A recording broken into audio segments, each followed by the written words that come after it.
Assalamualaikum warahmatullahi wabarakatuh. Bismillahirrahmanirrahim. Wassalatu wassalamu ala rasulillah. La haula wa la quwata illa billahi wa ba'du.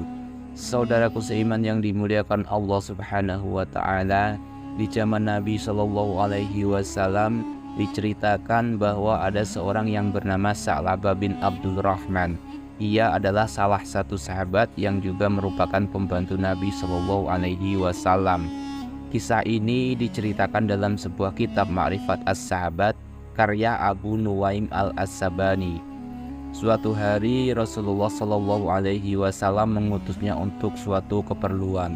Di tengah perjalanan, ia melihat ke salah satu pintu rumah sahabat Ansor dan dilihatnya seorang wanita yang sedang mandi.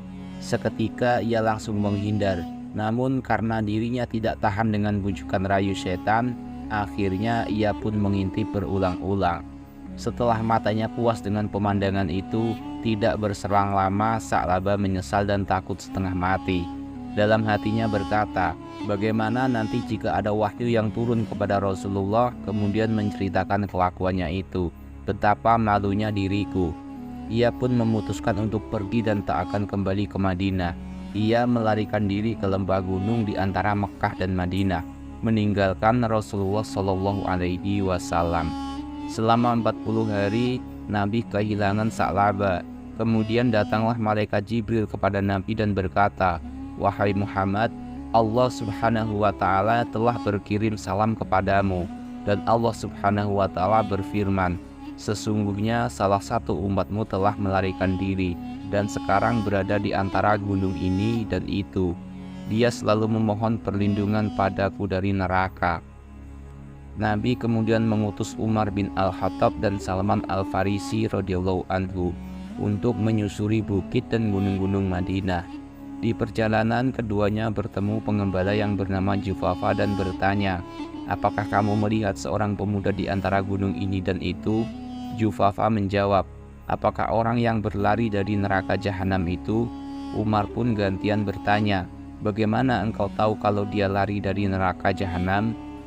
Jufafa menjawab, "Setiap dia keluar dari gunung itu, selalu memegang kepalanya seraya berkata, 'Wahai Tuhanku, cabutlah nyawaku dan leburkanlah jasadku, dan jangan engkau telanjangi aku di hari kiamat kelak.'" Betul, itulah orang yang aku maksud, tegas Sayyidina Umar radhiyallahu anhu. Kedua sahabat itu kemudian berjalan naik ke sebuah gunung, dan keduanya menunggu sampai Sa'labah keluar. Ketika pada tengah malam keduanya melihat Sa'labah keluar dari gunung seraya berkata, "Wahai Tuhanku, cabutlah nyawaku dan leburkanlah jasadku, dan jangan engkau telanjangi aku di hari kiamat kelak." Umar radhiyallahu anhu kemudian berlari mengejar Sa'labah dan mendekapnya. Beliau seraya berkata, "Aman wahai Sa'labah, engkau selamat dari neraka. Aku Umar."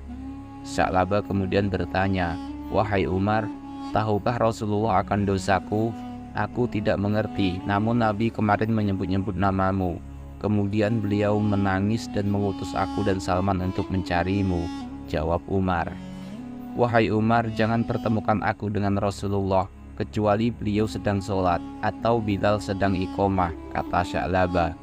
Mereka kemudian menuju Madinah, dan sampainya di sana Rasulullah Shallallahu alaihi wasallam sedang sholat. Namun ketika Rasulullah Shallallahu alaihi wasallam membaca Al-Quran dalam sholatnya tersebut, Sa'labah tak sadarkan diri karena saking takutnya dengan Allah dan nerakanya. Setelah selesai sholat, Nabi bertanya pada Umar dan Salman, "Wahai Umar dan Salman, bagaimana keadaan Sa'labah?" Keduanya pun menjawab dengan serentak, "Itu Sa'labah wahai Rasul." Nabi mendatangi Sa'labah dan memanggilnya, "Wahai Sa'labah." Sa'labah pun sadar kemudian menatap Rasul dan menjawab, "Labaika ya Rasulullah." "Mengapa engkau meninggalkan aku Sa'labah?" tanya Rasulullah Shallallahu alaihi wasallam. "Karena dosaku wahai Rasul," jawab Sa'labah. "Bukankah aku telah mengajarkan kepadamu ayat yang menghapuskan dosa?" kata Rasulullah Shallallahu alaihi wasallam. "Betul wahai Rasulullah," jawab Sa'labah. Kemudian Rasulullah menyuruh Sa'labah berdoa. "Berdoalah, Rabbana atina fid dunya hasanah wa fil akhirati hasanah wa qina azabannar.